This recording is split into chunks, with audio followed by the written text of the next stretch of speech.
கடலில் இருந்து கரை ஒதுங்கி ராட்சத அலைகளையே தடுத்து நிறுத்திய 1500 மீட்டர் ராட்சசன்.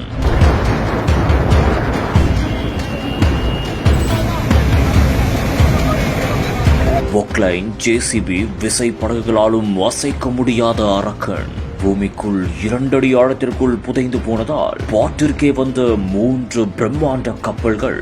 ஹை கிளாஸ் டெக்னாலஜியில் பதிக்கப்பட்ட குழாய் எப்படி கரை ஒதுங்கியது?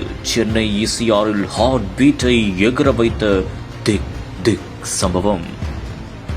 செங்கல்பட்டு மாவட்டம் மாமல்லபுரம் அடுத்த கிழக்கு கடற்கரை சாலையில் நெம்மேலியில் உள்ள கடல் நீரை குடிநீராக்கும் திட்டத்தின் 3வது புதிய குடிநீர் ஆலை பணிகள் போர்க்கால அடிப்படையில் நடைபெற்று வருகிறது. இந்த 3வது புதிய குடிநீர் ஆலையில் நாள் ஒன்றுக்கு 400 மில்லியன் லிட்டர் கடல் நீர் சுத்திகரித்து குடிநீராக சென்னை மக்களுக்கு விநியோகிக்கப்பட உள்ளதாகவும் கூறப்படுகிறது. இந்த ஒரு சூழலில்தான் அதற்கு பயன்படுத்தப்படும் சிமெண்ட் கட்டையுடன் கூடிய 1500 மீட்டர் நீளமுள்ள குடிநீர் பழுப்புகள் 1.5 கிலோமீட்டர் தூரத்திற்கு கடல் நீரை சுத்திகரிப்பு மையத்திற்கு கொண்டு வரும் வகையில் பல்வேறு தொழில்நுட்பத்தின் அடிப்படையில் கடலில் பதிக்கப்பட்டிருந்தது. இந்த ஒரு சூழலில் அந்த 1500 மீட்டர் நீளமுள்ள குடிநீர் பைப் தற்போது கரையில் ஒதுங்கியுள்ளது. இதனால் அங்கு பெரும் பரபரப்பான சூழல் ஏற்பட்டுள்ளது. இதனை பார்த்த கடல் நீரை குடிநீராக்கும் திட்ட அதிகாரிகள் உடனடியாக சம்பவ இடத்திற்கு பொக்லைன், ஜேசிபி இயந்திரம், விசை படகுகள் உதவியுடன் அதை அகற்றும் பணியில் ஈடுபட்டனர். ஆனால் அது தோல்வியில் தான் முடிந்துள்ளது.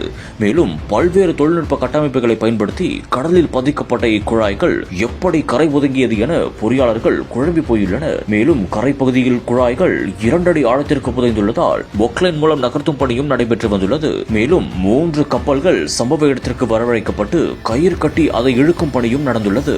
இந்த ஒரு சம்பவத்தால் அப்பகுதியில் பெரும் பரபரப்பான சூழல் ஏற்பட்ட நிலையில் இதற்கான காரணம் குறித்து பார்த்தபோது பலத்த கடல் சீற்றம் காரணமாக அது கரை ஒதுங்கி இருக்கலாம் என்றும் கூறப்படுகிறது. இந்த ஒரு சம்பவத்தால் 80க்கும் மேற்பட்ட மீனவர்கள் சிறிய படகு மூலம் மீன்பிடிக்க கடலுக்கு செல்ல முடியாத சூழலும் ஏற்பட்டுள்ளது.